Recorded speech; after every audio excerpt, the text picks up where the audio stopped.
கோவை மாவட்டம் பெருநாயக்கம்பாளையம் காமராஜ் நகரில் உள்ள ஸ்ரீ பாலவிநாயகர்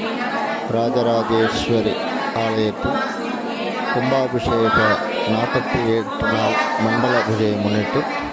இன்று அம்பாளுக்கு